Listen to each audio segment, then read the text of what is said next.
Hi, everybody, and welcome to another Kalicube Tuesdays. We're going live with Mike Capuzzi'z, and I hope I got the name right because, as we said earlier on, I don't half massacre some names week in, week out.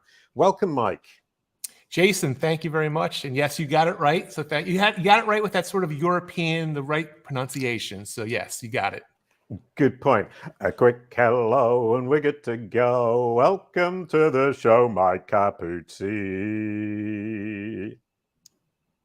Slightly better when I sing it. Brilliant. Let's start with the first screen because I was looking at your 100-page Shook, and we're going to talk about Shooks as we go through the show. And it says, just do a Google search on Mike Capuzzi'z and see what others think. That is my whole bag. I read that as I read through the book, My Promise to You. Absolutely brilliant. I'm so pleased that somebody else is thinking, what appears when my audience Googles my name, and what does Google perceive other people's opinion of me to be? Incredibly important. So we're going to look at your brand SERP. What appears when your audience searches your name? And your podcast is there, your site is there. That's great domination. That's a really nice top of brand SERP. I really do like it. And then I started investigating your books, which is the next screen. And your books, or your Shooks rather, we have What is a Shook and The Magic of Short Books, and then 3 of your books. So generally speaking, you're dominating your space, your own name, definitely dominating, and the idea of Shooks. Now, before we get going, and I'll come back to this, can you just tell us what a Shook is before we start anything else? So Jason, a Shook stands for a short, helpful book. So it's our brand, it's our special sauce. There's a lot of people that help others publish books. So we wanted to come up with something unique, something that we can own. And we've come up with the term a Shook, and it's a nonfiction, business-oriented book. Right. Okay. So if I tried to shorten brand SERP, it would be burp. That doesn't work, does it? It could, but it doesn't quite well. SERP is good though, right? Yeah, SERP is good, but I didn't invent it. Okay, so Shook, I mean, I would have just thought short book, but short, helpful book, actually, that triplet really does nail it home, doesn't it? Well, it's funny. It's funny you mentioned that, Jason, because originally I was just saying short book, right? But then I started realizing there's a lot of crappy books out there, and I think when people think, "Oh, it's a short book," well, it's even going to be even crappier because it's how good could it be if it's 100 pages? And that's why we took the H and made that helpful, because we want these short books, which can be read in about an hour, to be helpful to the reader. That gives him or her what they are looking for. So yes, being helpful, serving the reader is a critical part of a Shook. Right. Yeah. No. I mean, and the idea that longer is better. I mean, if you look at the Iliad, I have a friend when he was a drummer in our band back in the 90s, and he brought the Iliad on tour, and we played together 3 years, and I don't think he finished it. Longer isn't necessarily better. And as Mark Twain apparently said, if I'd had more time, I would have written less, which I absolutely love, because we don't half repeat ourselves uselessly. And a short book can be full of value and full of important information. And it's somewhere between an extended article and a shortened book. Yeah, I mean, they're real books. I mean, the paperback version, just showing it here, it's a real book. It sits up on the bookshelf. It's really meant to be about a 1 to 2 hour read. So it's right. Meant to be highly focused, which obviously helps with search engine results. So we'll talk about that. But it's really the promise of a Shook for the reader is A, the big idea that it's focused on, and B, you can you can get on a plane in Philadelphia, Pennsylvania, where I'm at, and by the time you're in Chicago, you're done. And if I were to fly where you are, Jason, I could read a couple Shooks. Brilliant. Well, in fact, I'm going to be going to Italy soon to visit my friends at Wordlift, and that's a 2-hour flight, so I can read a Shook during that flight. And if we can just show the next screen, next week we've got a double bill. I'm just going to announce that really quickly. For the geeks amongst you, semantic SEO, measuring semantic SEO results using Google Data Studio, GA and GSC. That's with Wordlift, and it's our monthly roundtable. And as I said, I'm going to go to Rome in a few weeks to see my friends Andrea and Gennaro Cafano as well in Italy. And what I was thinking is I might actually get one of your Shooks and read it. And before we carry on, just really quickly, the sponsors as well. This week's sponsors is in fact just the partner Wordlift plus our own services. But first of all, Kalicube Tuesdays every week. Join me to speak to people like Mike, who are incredibly interesting, incredibly informative, full of information. And this is all produced in partnership with Wordlift, who are an absolutely awesome, excuse me, platform. Oh no, the terrible faux pas. And I wanted to announce the awful knowledge panel management service, done for you service by Kalicube. And if I'm going to say awful about one, I will say awful about everything. Mike, you are awesome. Yeah. I can't do it to you. I'm sorry. I don't know you that well. Yeah. So let's come back to Shooks. Now, what I wanted to know is who is this for and who isn't it for? Because that gives us a really good starting point to understand who might want to just tune out now and who wants to keep listening. So it's not for anybody who's writing fiction. It's not for anybody who approaches marketing from a very academic viewpoint, because a Shook, I have a marketing background, Jason, marketing and sales. So these are meant to be marketing and sales tools. That means you can't shy away from. So the other person it's not for is what I would call a book purist. Oh, you know, you can't sell in a book. You can't promote in a book. You can't ask people to go online and opt in a book. Right. And there's people that think that way. It's not for those people. I actually have to say, I wrote this book, The Fundamentals of Brand Search for Business, and the people who helped me at Bright Ray Publishing kept saying, you need to upsell your courses. You need to upsell your business. And I found it very embarrassing. I found it slightly disconcerting. I didn't feel comfortable. What do you say to me about that? Well, you probably should stop listening to this podcast episode. Right. Okay, brilliant. That's a very good answer. No, I think kind of one thing I would think about is the fact that it's actually got some upsells in it doesn't make the content less valuable. I'll shift your way of thinking, or maybe someone else's way of thinking, Jason. And by the way, just for everyone's who's listening, the way you and I met is you were on my podcast, The Author Factor, and your book was a great little, it's a great book. I mean, it's not a Shook, but that's okay. But look at it this way, Jason. When someone reads a book, they're looking for information. And again, we're talking nonfiction, business oriented. They're seeking something. And if you, the author, provides good content, there's going to be a percentage of readers that are going to want more from you. Now, a traditional book author is going to be like, oh, well, go to maybe they'll say, go to my website, but that's not what readers are looking at. They want more. So a Shook typically has two pathways built into it for those readers who want more from you. We call it the active pathway and the passive pathway. I'm more than happy to share more details about that, but it gives readers who want more to get more from you. And why would you ever shrink away from that? Why would you ever think that's a bad thing to do? Because I'm British.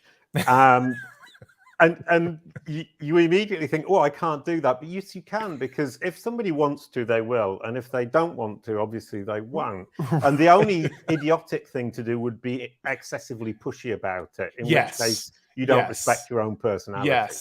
Yes, I agree with that. And that has nothing to do with being British. I mean, listen, you and I probably have both seen books or marketing content where it's just ridiculous, right? Yeah. That's not what this is about. Again, serve the reader, be helpful. And that, if you do it right, I believe it gives you permission as the author, as if you need it, to then make other offers within your book for those interested readers. Right. And before we get into kind of the details of how long a Shook should be and exactly how you present it and how you publish it and how you write it and how long it takes, can you just tell me what you mean by book-centric marketing strategy? Well, the beauty, and you probably already know this, but as a book author, one of the reasons why I think any business owner, corporate leader, entrepreneur should think about writing a nonfiction business book is because it allows him or her to market differently than their competition. So most of us have competition. So it's key to be different than the competition. It's key to offer unique value, unique reasons why to work with you. When you are a book author, you can tap into the power of marketing your book first, right? So it's about, marketing your book, advertising your book versus the way most people in your business market, which is, hey, I'm a dentist, I'm a doctor, I'm a chiropractor, whatever it might be. I do the same thing that everyone else does versus, hey, I wrote a book on how to, reduce back pain, get it here. So it's just book-centric marketing is about creating a marketing strategy built around your book. Now, yeah, I mean, what I've seen with my book is that I didn't sell as many as I thought I would, and I definitely didn't make any money. Certainly didn't even make the initial outlay back. It took me 6 months. It's 150 pages, which when I look at how long a Shook is, I kind of think I was very, very slow and I overly perfected it. But I think it's a very valuable book and I think it's well written and it's a page turner and I'm terribly pleased with it.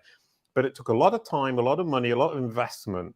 And at the end of the day, the book itself doesn't make money. So how do I make money? Well, first of all, that's a very accurate assessment. And we always try to, when we work with our clients, one of the first things I try to make sure they understand, this is not about making money selling books. Now, there are a ton of authors on Amazon, for example, that do make a lot of money selling their book. There's a lot of marketing behind it, et cetera, et cetera. So there are opportunities, but I don't want that to get in the way for the kind of books that you and I would write. And had you and I talked about this, prior to you writing that first book, I would have tried to shift your way of thinking. The money for guys like you and me, it's made on the back end of the book. So no lie, just last week, Jason, we got 2 new clients, and this happens all the time. This is how we're in business, that, read my book and they're now clients, So it's about, encouraging people to read the book. It's about encouraging people then to, reach out to you in the book. And then, you're making your money on the back end. And with the kind of service you provide for, SERP and all that, that's where you would be making it. Yeah, no, and in my book, just like in your book, I keep saying, oh, Google my name. And I don't know how much people actually do it, but it's certainly, from my perspective, at least, a very good way for me to demonstrate what it is I'm offering. And for me, the book, now I look at it from a year down the line after starting it, it really is just an expression of what it is I'm trying to communicate. And ideally, I would just have people read it for free. And if they read it for free, they will immediately say, well, actually, now I understand that I need to do more about this. Take the courses, get on the Kalicube Pro platform, get the done-for-you service, whatever. What do you think about giving it away? It's 150 pages, 6 months of stress. Oh, right. So I wrote a Shook called The Magic of Free Books. And Jason, you'll appreciate this. The free book strategy goes back as far back as the late 1800s. I write about it in there, where of all things, a mattress manufacturer, a bedding manufacturer used a free book strategy, which I found in the late 1890s, early 1900s. Oh, right. The point again, Jason, is when you have a book that's designed to be, given away, if you will, or sold at a low price, and again, not to make money on the book, but it's designed to be used as a marketing and sales tool. There's a lot of opportunities. I mean, the reason you were on my podcast is because you were a book author. That's part of a book-centric marketing strategy. So there's a lot of things you can do with a short book that's written to be a marketing and sales tool that I just think is very powerful. Right, yeah. All the way through that part, I'm afraid I was listening to you, but all I could think of was Flee Free Sleep Easy is the name of the mattress book manufacturer's book, yeah? I don't know if it's that. I think it was Ostemore, and it's the book was actually I forget, something with time. Right, anyway. Okay. Sleep all the time really deeply. I don't know why I was thinking about that. I was trying to invent this really nice iteration for a book title for a mattress manufacturer in the late 19th century. But let's move on to the idea of authority through your Shooks. I mean, EAT, expertise, authority, and trust, is incredibly important to Google. And books, what I've seen from publishing this is immediately that builds up this authority. It builds up confusion as well for Google, but that's a topic for another day. What do you mean by Shook-centric authority? Well, I mean, most book authors, and even in this day and age where it's a little bit easier to become a book author because Amazon's made it easier, most people perceive book authors as experts, as, an authority in what they do. I mean, I can, again, remember when you and I first met, I did what everyone does. Well, I don't know what everyone does, but this is what I do. I Google, right? I Googled you. I didn't know who you were. And then I'm like, wait, I found all these articles and like all this stuff that you're like, and then if you recall, when we got on to do my podcast episode, I was like, you own that space. And then that's when I learned this is what you do for a living.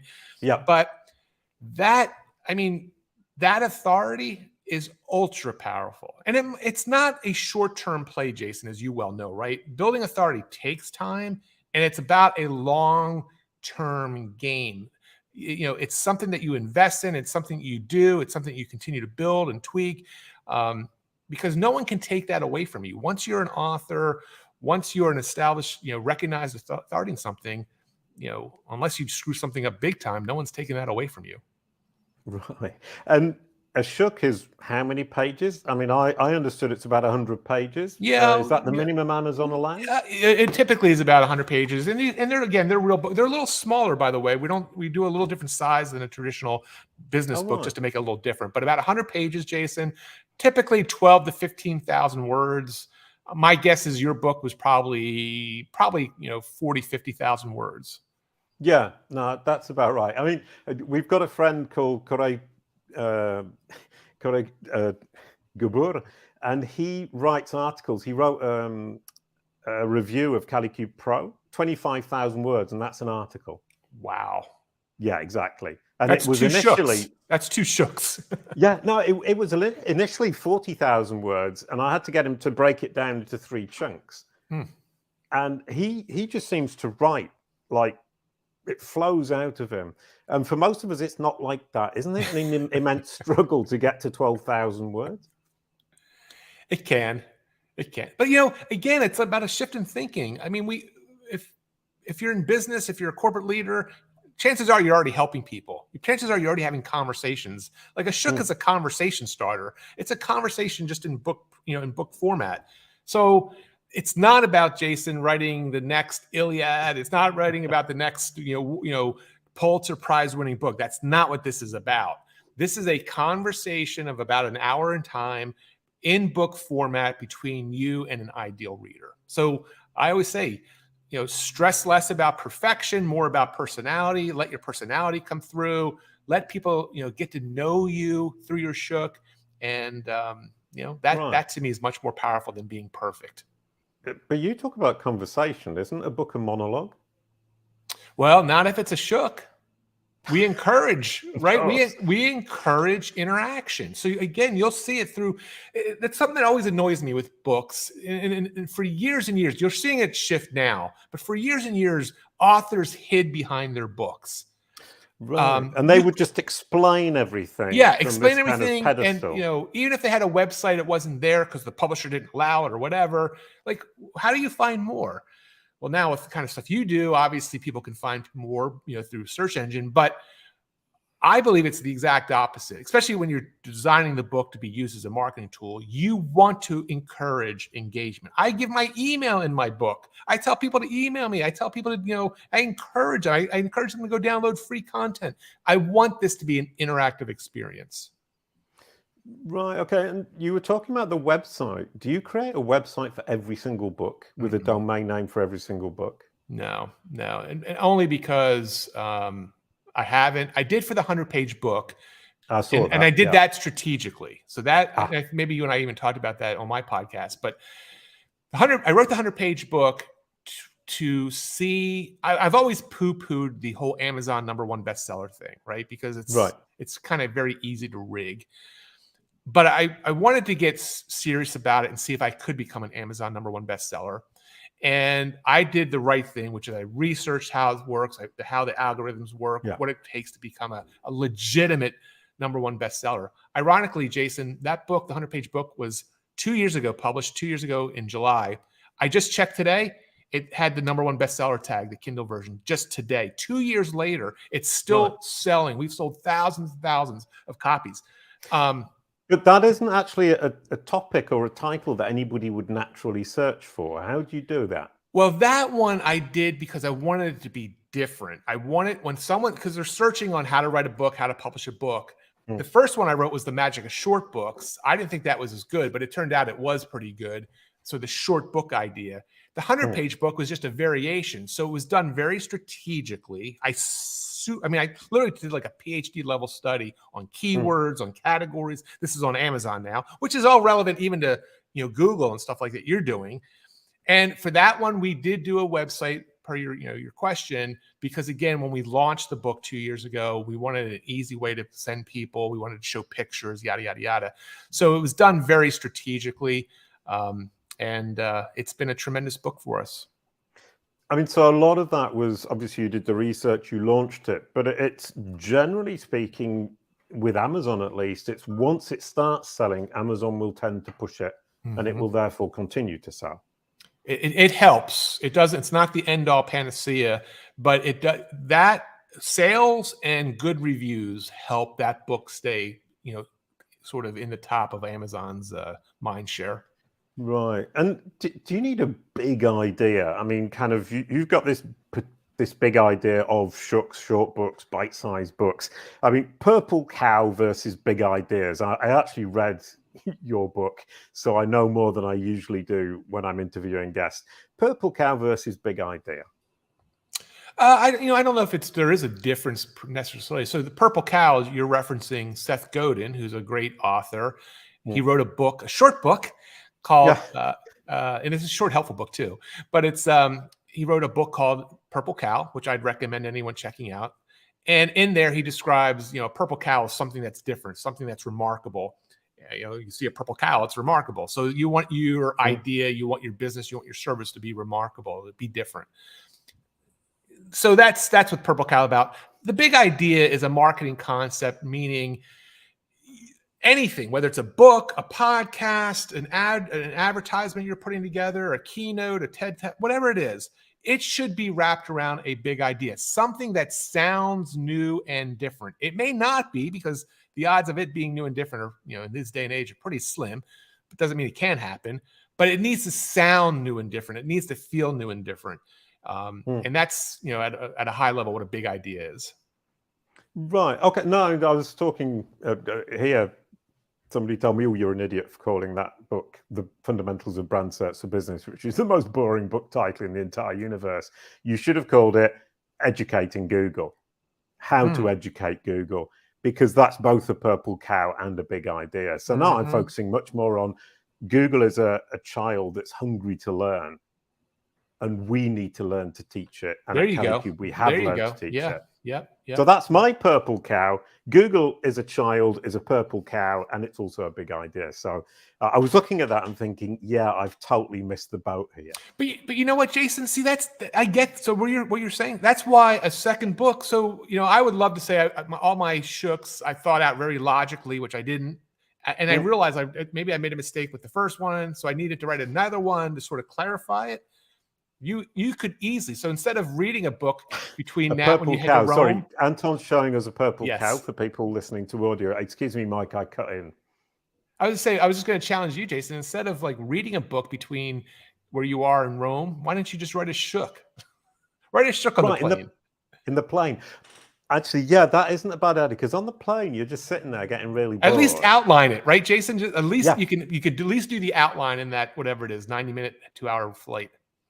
I actually had a really interesting experience, well, interesting for me at least, is flying back from Australia to Paris. Oh, yeah. It was a really long flight, and I was thinking, all right, what shall I do? Shall I sleep? And what I ended up doing is writing the article, Darwinism in Search, is how Google functions on Darwinistic principles. And that entire flight, I just did that. And it was actually incredibly productive. And one of the nice things is, because there are no distractions, because all you can do is get up and go to the toilet. That's pretty much all you can do on an airplane. I actually ended up being able to write the article that I think I probably would never have written otherwise. Planes aren't bad for that, at least. No, it's probably one of the few things. Yeah, no, for getting from A to B, it's pretty Yeah, good as well. But yeah. okay, right. I will set myself the target of writing the Shook outline on my plane to see Wordlift in Rome. And I would, the only other challenge I would give you, Jason, because I know you're a smart guy, you're more academic, you think technically. Even Yep. what was the working title you thought of? How to educate Google? Google is a child who's eager to learn. We need to learn to educate them. Right. So that's the big idea, right?